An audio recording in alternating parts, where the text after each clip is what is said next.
Bonjour, bienvenue dans le ventre de la maison de Louis de Grenelle, au sein de ses caves.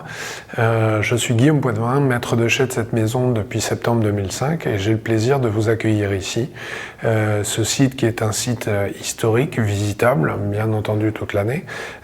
Site historique car ces caves ont été creusées courant 14e, 15e siècle pour l'extraction de pierres de tuf pour la construction en tout premier lieu des châteaux de la Loire, bien sûr, et puis au fur et à mesure des différentes habitations qui ornent et bordent les bords de Loire. Ces caves s'étendent sur 3,5 km et nous permettent l'élaboration de nos vins effervescents et un stockage dans un repos monacal, monastique, avec un calme à toute épreuve pour l'élaboration de nos belles cuvées. Le stock permanent est autour de 3,5 millions de bouteilles que vous aurez le plaisir de voir si vous venez nous rejoindre dans ces caves et faire la visite au sein des caves de Grenelle.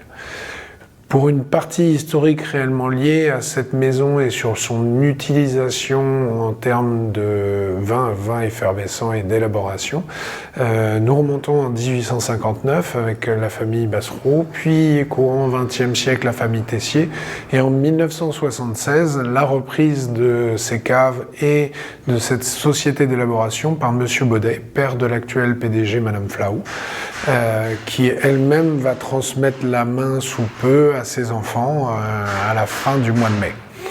La maison Louis de Grenelle, donc née en 1976, mais plus réellement en 1983 au moment de l'arrivée de Madame Flau, l'actuelle PDG de la société, où la société lance une marque propre puisqu'elle n'était que maison d'élaboration pour des vignerons de la région. Elle élaborait les vins effervescents, elle avait un savoir-faire qu'elle prêtait aux vignerons de la région.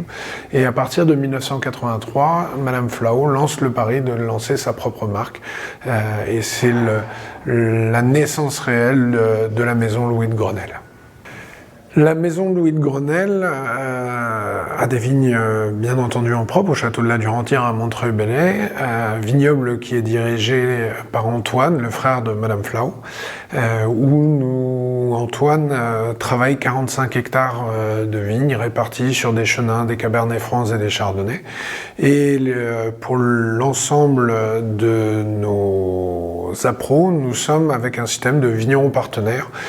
Nous travaillons donc avec 22 vignerons partenaires, un pôle de vignerons partenaires qui a été créé en 2005 à mon arrivée, et aujourd'hui nous avons en constance 22 à 24 vignerons partenaires chez lesquels j'effectue les vinifications par cépage séparé, terroir séparé. La zone d'influence est l'ensemble du Saumurois bien entendu, en passant par les terroirs des Humes, de Meigné, puis en basculant sur le plateau de Brosset. On va descendre au Puy Notre-Dame, on a évoqué le site de Montreuil-Bellay. Une fois qu'on sera descendu au Puy Notre-Dame sur ces Turoniens, on va filer vers les schistes de l'Anjou, en remontant vers Nueil, vers Clairet-sur-Layon, basculer sur Martigny-Briand, un peu sur la zone de Brissac, avec cette particularité de veine calcaire que nous avons derrière les Alleux, où on retrouve nos terroirs du Saumurois, mais qui sont classés en Anjou. Et tous ces potentiels de terroirs, ces variétés de terroirs, ces variétés de cépages nous permettent d'avoir une palette de couleurs qui est très large et très vaste et nous permet d'ajuster les assemblages tous les ans afin d'avoir constance, régularité dans une démarche qualité. Donc les vinifications sont effectuées chez nos vignerons partenaires, comme nous l'avons évoqué, par cépage et terroir séparés.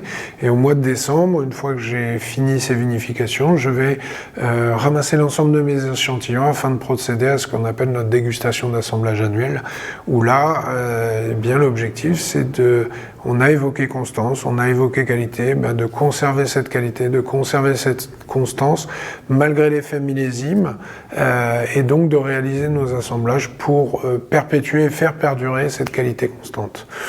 Et puis du mois de janvier jusqu'à fin mi-novembre, nous allons effectuer la mise en bouteille. Alors ici, on ne va pas parler de mise en bouteille, mais on va parler d'opérations de tirage. On tire les vins effervescents, c'est-à-dire qu'on va les mettre dans leur bouteille avec une capsule afin que la seconde fermentation ait lieu pour prendre la mousse. C'est le mot prise de mousse que nous utilisons.